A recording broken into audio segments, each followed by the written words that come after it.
personas, si es Santiago, si haces eso, entonces estás transgrediendo la ley.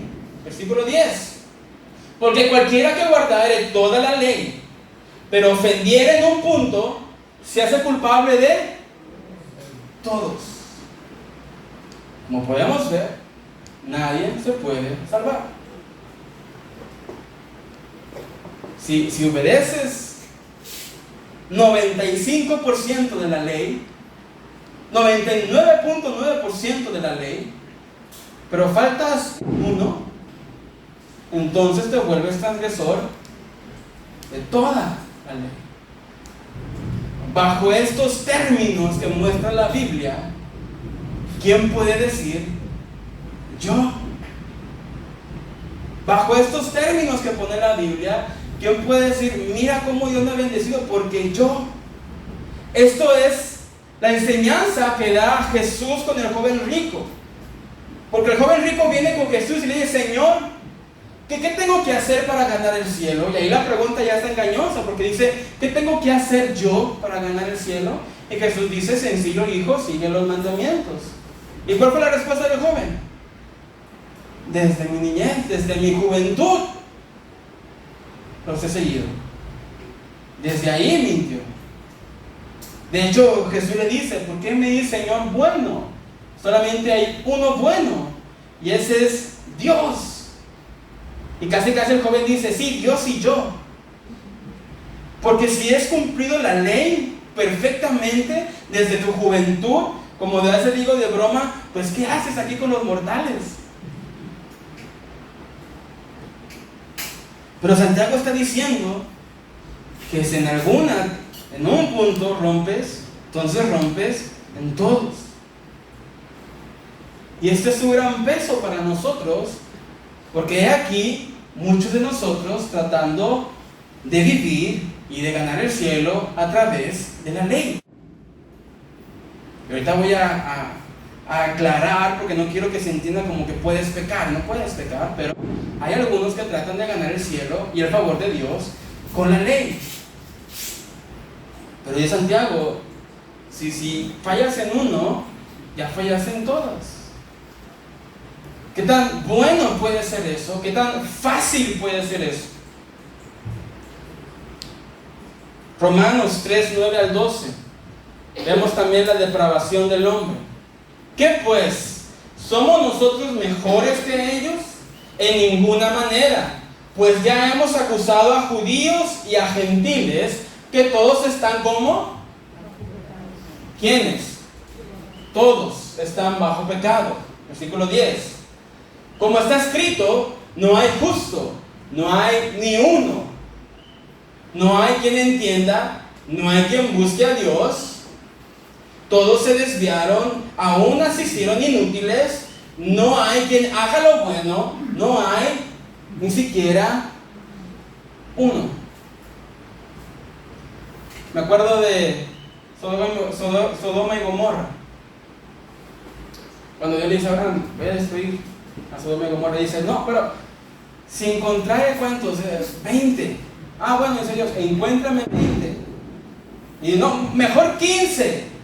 15 buenos, y no, bueno, encuéntrame 15 buenos de Sodoma y Gomorra y no lo voy a destruir. Bueno, mejor 10. Mejor 5.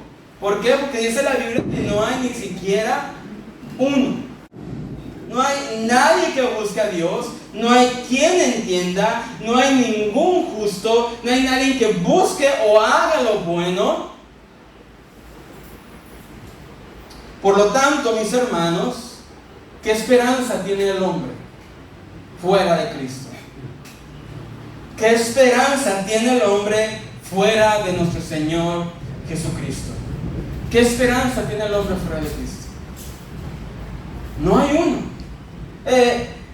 Yo entiendo, mis hermanos, que a veces pensamos en Dios como un caballero que no entra a menos que le abramos la puerta. Pero la realidad es que Dios interviene en nuestras vidas. Él no se detiene a que tú le abras. Él abre camino. Eso es lo que cantamos. Milagroso, abres caminos. ¿Por qué? Porque si dependiera de nosotros el abrirle la puerta, no hay ni uno bueno, ni un justo, nadie que busque o haga el bien. Vamos a Romanos 1:18, por favor. Porque la ira de Dios se revela desde el cielo contra la impiedad e injusticia de los hombres que detienen con injusticia la verdad. Porque lo que de Dios se conoce les es manifiesto, pues Dios se lo manifestó. Porque las cosas invisibles de Él, su eterno poder y deidad, se hacen claramente visibles desde la creación del mundo, siendo entendidas por medio de las cosas hechas, de modo que no tienen excusa, dice Pablo. Nadie tiene excusa. ¿Por qué? Porque el poder de Dios se hace visible con nuestro alrededor. El poder de Dios se hace visible con la lluvia, con el sol, con los vientos, con todo esto que engloba la creación. Podemos ver el poder de Dios. Decía que nos pescó la lluvia. Estábamos cambiando, escuchamos los truenos. Le dije a mi esposa, va a llover, vámonos. Y salimos, mi hija traía su impermeable, nosotros salimos sin impermeable, las prisas. Íbamos y en mi mente iba, Señor, espérame a llegar. Y damos vuelta ahí donde te echamos y que empiece a llover. Y dije, mi computadora, mi iPad, mi cargador, mi esposa, aquí en el cementerio nos detenemos y nos resguardamos y ahí estemos un ratito. Pero ¿qué es la lluvia sino el poder de Dios? Y cuando veo que va a llover y necesito llegar a la iglesia, ¿a quién acudo? Señor, espérame, dame 5 minutitos para llegar y llego. Y ya después, que se inunde si quieres. Pero esa es la necesidad de Dios. Tenemos necesidad de Cristo. Cuando estamos en enfermedad, ¿a quién acudimos? A Cristo.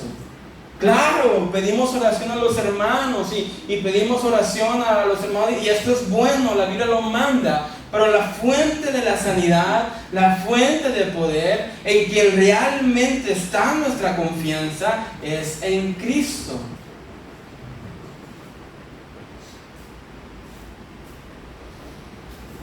Vamos a Romanos ahora, capítulo 1, versículo 21, por favor. Pues habiendo conocido a Dios, no le glorificaron como a Dios, ni le dieron gracias, sino que se envanecieron en sus razonamientos y su necio corazón fue entenebrecido. Profesando ser sabios, se hicieron necios. Dice Pablo, habiendo conocido a Dios, no le glorificaron a Dios, sino que se envanecieron en sus propios pensamientos. Y eso lo hacemos mucho con el mundo, ¿verdad? Lo decimos mucho a los ateos, aquellos que en vez de glorificar a Dios por la creación, glorifican al mono por la evolución. Pero también esto está entre nosotros, mis hermanos. Porque muchas veces, en muchas ocasiones, y lo he visto, en vez de glorificar a Dios por sanidad, glorificamos al hombre. En vez de glorificar a Dios porque viniste al servicio y la predicación te tocó y lloraste y te llenó el Espíritu, en vez de glorificar a Dios, alabas al hombre. Conociendo a Dios, no glorificamos a Dios, sino que nos envanecemos en nuestro pensamiento. Una vez lo he dicho, que en una ocasión tuvimos un servicio de sanidad y milagros muy bonito. Unos días después me encontré con una persona y me decía, yo le decía a mi hijo que fuera para que fuese sano y no fue. Y le dije, hijo, ni modo, tendrás que esperarte hasta que vuelva otra vez esta persona para ser sano. Y le dije, ¿por qué? Ore, hermana, a Dios, Él es el que tiene el poder.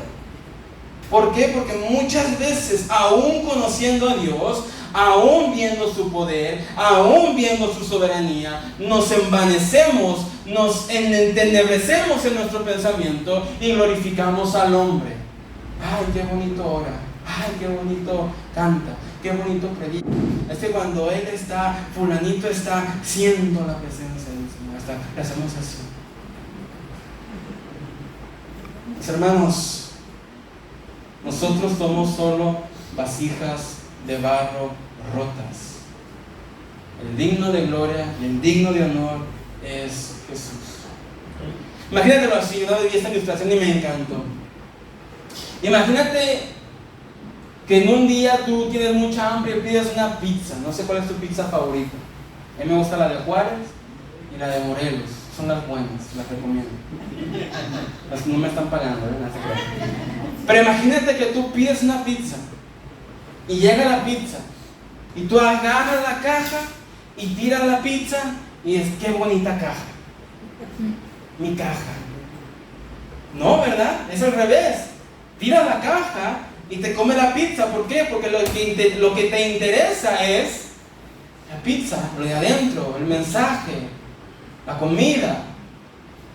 La envoltura, la caja puede ser blanca, puede ser negra, roja, azul, de cartón, con dibujos o sin dibujos, eso no importa. Lo que me importa es lo de adentro.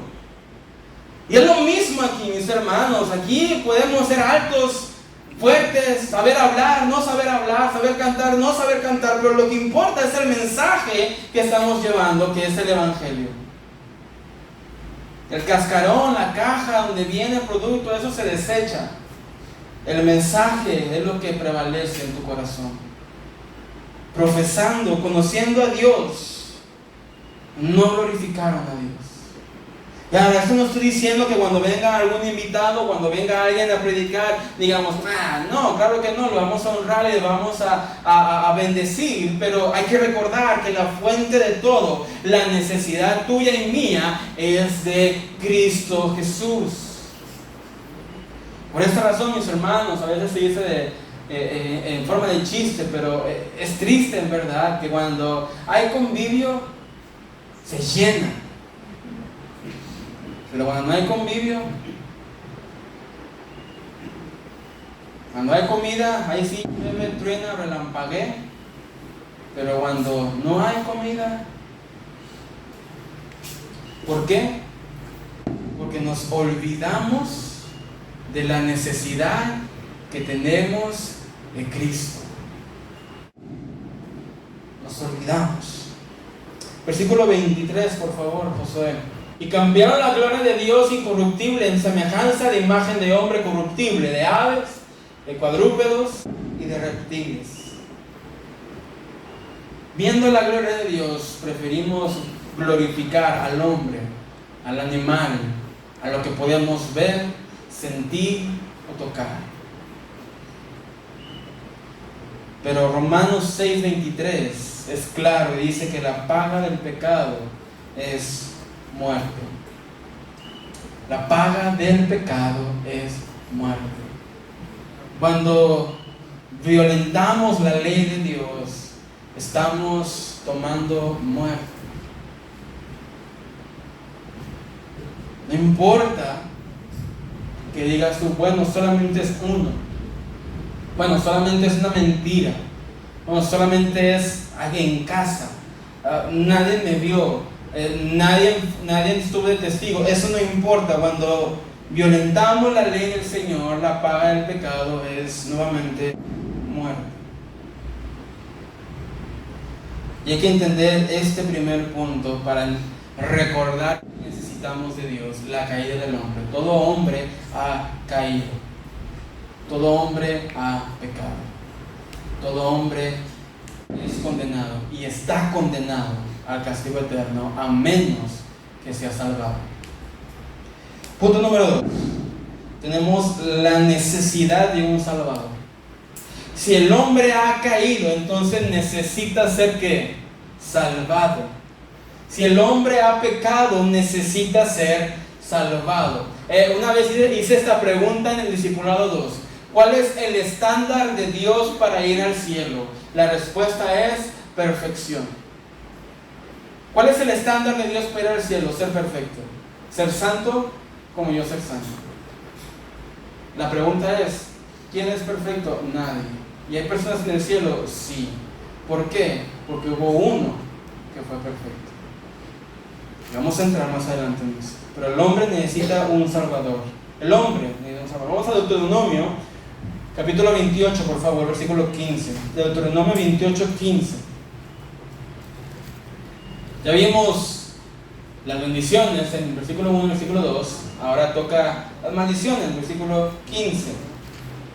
Pero acontecerá, si no oyeres la voz de Jehová tu Dios, para procurar cumplir todos sus mandamientos y sus estatutos, que yo te intimo hoy, que vendrán sobre ti todas estas maldiciones y te alcanzarán. Y en casa tú puedes leer el resto del capítulo de cuántas maldiciones hay.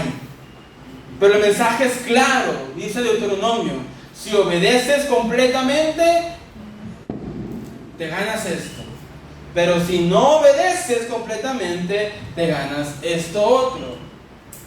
La claridad es obvia, que nadie puede cumplir todos los mandamientos de Dios.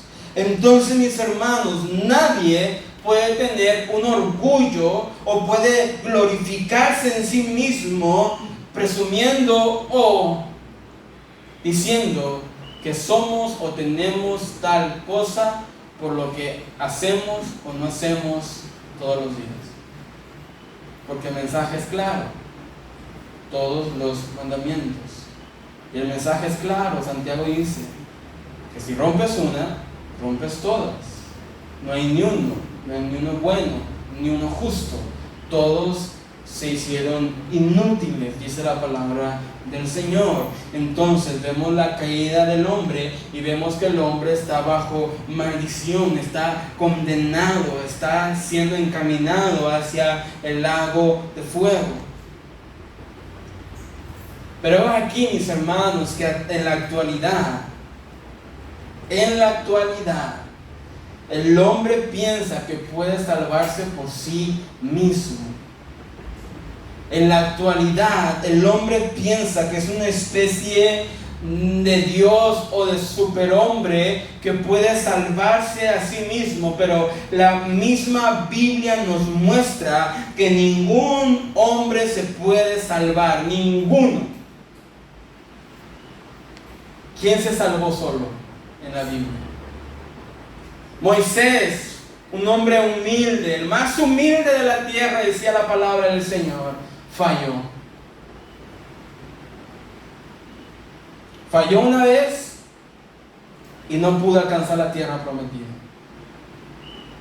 David es descrito en la Biblia como un hombre conforme al corazón de Dios. ¡Qué bello! Pero David también fue un hombre que adulteró, mintió y mató para encubrir su pecado. Sansón, un hombre fuerte, clever en inglés, sabio por así decirlo, fue tentado y cayó. Salomón, aún con toda su sabiduría, aún con todo su conocimiento, cayó en pecado. Sí, mis hermanos, si el hombre más humilde de la tierra cayó, si el hombre conforme al corazón de Dios cayó, si el hombre más sabio de la tierra cayó, ¿cómo podemos decir que tú y yo no caemos? Ningún hombre puede salvarse a sí mismo. Vemos en la Biblia que hombre tras hombre Dios lo levanta, pero cae. Y nada de lo que vemos en la historia de la Biblia toma el lugar de Cristo. De hecho, la Biblia misma hace el trabajo para hacernos ver que nada funciona a menos que no sea Cristo. Los sacrificios no funcionaron. Los sacerdotes se corrompieron. Los profetas fueron asesinados. Los jueces se corrompieron. Los reyes se corrompieron. Así que necesitamos, dice la Biblia, necesitamos un mejor sacrificio porque no funciona.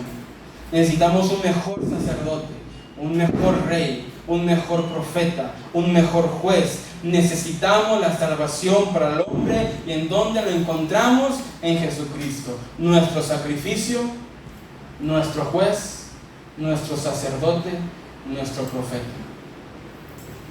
Hebreos tiene un capítulo entero donde dice que Jesús fue mayor y es mayor que Moisés, y es mayor que los profetas, y es mayor que el sacerdocio, porque la única esperanza está en Cristo Jesús. Así que, mis hermanos, si te has encontrado con este pensamiento raro, antibíblico, que tú te mereces algo, que tú tienes algo porque lo mereces, o simplemente te has olvidado de la necesidad que tú tienes de Jesucristo, recuerda, mis hermanos, que nadie puede salvarse a sí mismo. Nadie. Cuando oramos y Dios responde, Él responde por su misericordia. Cuando Dios nos bendice por su misericordia. Cuando nos da vida y aliento y salud, lo hace por su misericordia. Y cuando estamos, mis hermanos, en el valle, cuando estamos en lo bajo, aún Dios es misericordioso con nosotros.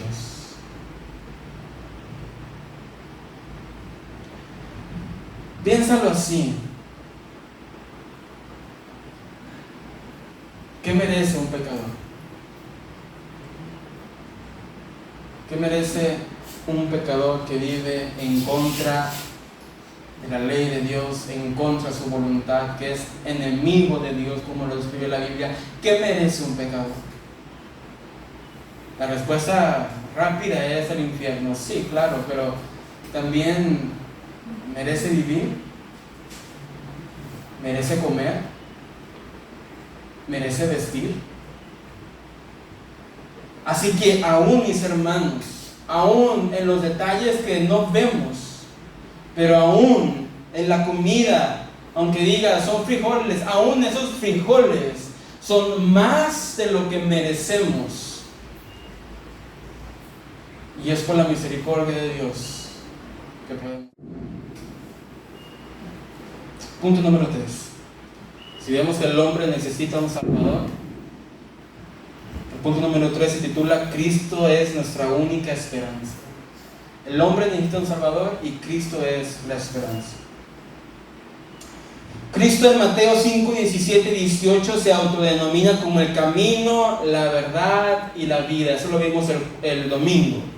Yo soy el camino, la verdad y la vida, y nadie viene al Padre si no es por mí. Hay un solo camino, una sola verdad y alguien que tiene y es vida, y este es Jesucristo. Pero aún no tenemos una solución porque la ley de Dios no se puede romper. Y nosotros la hemos rompido y ocupamos a alguien que cumpla la ley por nosotros. Vamos a Mateo 5, 17, por favor, 17 y 18. No penséis que he venido para abrogar la ley o los profetas. ¿Sí? No pensemos que Jesús vino para anular la ley, para decir la ley ya caducó, ya no tiene vigencia. Dice Jesús, yo no he venido a eso, no he venido para abrogar, sino para cumplir. Hay alguien que sí cumplió la ley, hay alguien que sí vivió una vida perfecta. Hay alguien que sí cumplió y obedeció cada uno de los mandamientos, y este es Jesucristo. Yo he venido para cumplir la ley. Por lo tanto, Jesucristo es el único santo, el único justo que ha pisado esta tierra. Y todo aquel que cree en Él, su justicia y su santidad es imputada en su vida. En el discipulado 2 hablamos de la justificación imputada. Y aclaro, porque en el discipulado 2 pasó, no es amputada que te corte, no, es imputada que te peguen, que te pongan. La justicia de Dios es imputada a nosotros, a nuestra vida. Ahora soy justificado no por mis obras, sino por las obras de Cristo. Soy santificado no por mí, sino por lo que Jesús hizo en la tierra. Eso es lo que creemos como cristianos. Que su sangre nos redimió. Hebreos 9:13, por favor, 3 al 15.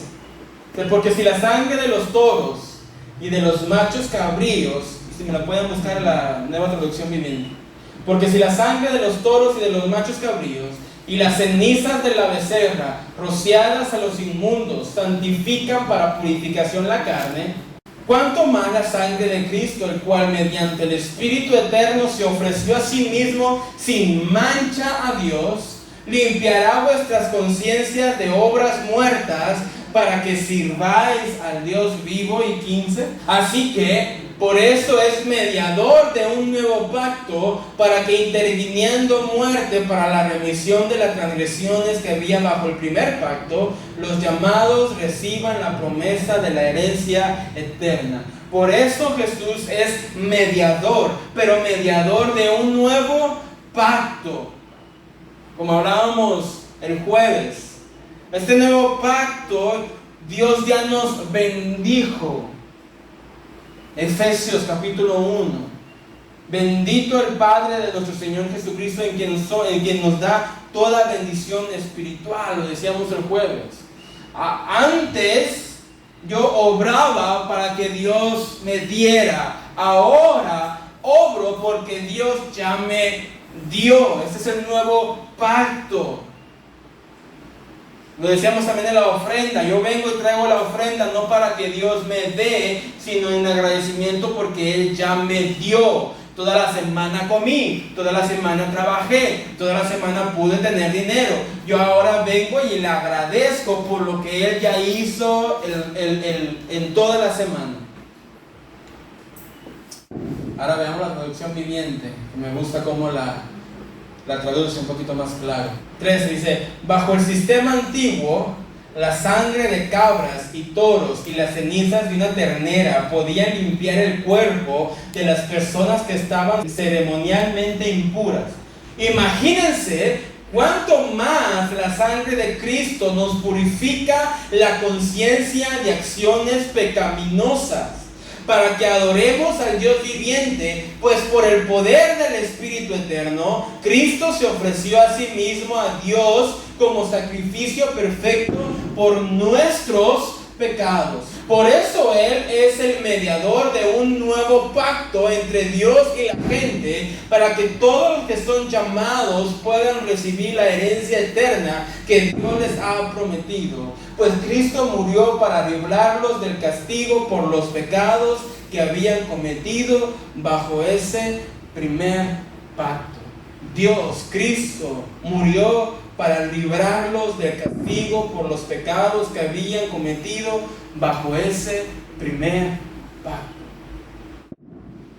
Jesús es nuestra salvación. Por Él somos purificados, por Él somos limpiados, por Él somos sanados, por Él somos bendecidos por la obra que Él hizo en la cruz del Calvario. Y ahora, si lo que hagamos no podemos ganar bendición o ganar favor o gracia o el cielo con lo que hacemos, entonces, ¿para qué lo hacemos? Sería la pregunta. Bueno, la respuesta es porque Dios ya nos salvó. Ya no obedecemos para alcanzar algo, pero como Dios nos salvó del pecado, en agradecimiento, ¿qué hacemos? Le obedecemos. Y eso es lo que enseña Romanos 12:1, si podemos ir por favor. Romanos 12:1. Dice así que hermanos, os ruego por la misericordia de Dios que presentéis vuestros cuerpos en sacrificio vivo, santo y agradable, que es vuestro culto racional. Aquí hay una palabra muy importante que es así que. En 11 capítulos de Romanos, este es el capítulo 12, pero desde Romanos 1 a Romanos 11, Pablo explica que el hombre ha caído. Pablo explica que nadie se salva por sí solo, tanto judíos como griegos han caído, han desobedecido, y que somos salvos solamente por la fe en Cristo Jesús. Eso lo explica Pablo del capítulo 11 y del 1 al 11, perdón. Y en el capítulo 12, Pablo dice, así que, en otras palabras, lo que Pablo está diciendo, como todos cayeron de la gracia de Dios, y como todos han pecado, y como todos son culpables, pero de esa misma manera, Dios, en Cristo Jesús, por la fe, nos salvó, como Cristo nos salvó. Así que entonces, hermanos, preséntense en sacrificio vivo, santo y agradable a Dios. ¿Por qué nos vamos a presentar ante Él como un sacrificio vivo, santo y agradable a Dios? ¿Por qué razón? ¿Para obtener algo? No, sino porque Él ya nos ha salvado. Y como Él nos salvó, Él nos purificó y Él nos limpió de todo mal. Lo único razonable que podemos hacer, lo único racional que podemos hacer es vivir para Él como un sacrificio vivo, santo y agradable. Y por eso obedecemos, y por eso servimos, y por eso cantamos, y por eso buscamos ser santo como Él es santo. ¿Por qué? Porque eso es lo racional, lo lógico. Muchas veces nos sorprendemos con lo lógico. ¿Cuántas veces no hemos decidido, mira, sabe la Biblia, mira cómo habla, cómo ora, mira, eso es lo lógico. Hoy en día en Estados Unidos se ve mucho. Cuando me iba a graduar de la preparatoria, veía que a mis compañeros, a mis amigos, se iban a graduar y le regalaron un carro, le regalaron el teléfono más nuevo, se lo llevaron a quién sabe dónde porque se graduó de la preparatoria. Y yo recuerdo que mi mamá decía, mamá, me voy a graduar, ¿verdad? Y me acuerdo que mi mamá me decía, hijo, eso es lo lógico, lo que se espera que hagas, lo racional que se espera que hagas, es lo lógico. ¿Por qué te vamos a felicitar? No a felicitar, pero ¿por qué te vamos a dar un carro por lo lógico que has de hacer? Y mis hermanos, esto es también aplicable para nuestras vidas. Mira esa persona que vive en santidad. Es lo lógico, es lo racional. Mira esa persona vive para Cristo. Todos deberíamos de vivir para Cristo. Es lo que dice Pablo en la Biblia: santos, vivos y agradables a Dios, que es el culto racional. Es lo más lógico, racional que deberíamos de hacer. Esa debería ser nuestra respuesta natural al contemplar la maravillosa salvación que Dios a través de Cristo nos ha dado. Cuando nuestras esposas o cuando nuestras mamás nos sirven el plato de comida, ¿qué es lo lógico? ¿Qué es lo lógico que el joven o el esposo le diga a la esposa? ¿Qué es lo lógico? ¿Quién sabe? Aleluya. Gracias, amor, por la comida. Gracias. Es lo racional. Pero imagínate, si nunca lo hacemos, el día que nuestras esposas nos den el platillo y el día que le digamos, gracias mi vida por la comida, la esposa queda, ¿gracias? Se va a sorprender, pero ¿Por qué se ha de sorprender si es lo racional, lo lógico? Entonces, ¿se entiende, hermanos? Entonces, nuevamente, ¿por qué orar? ¿Por qué obedecer? ¿Por qué esforzarnos para vivir en santidad?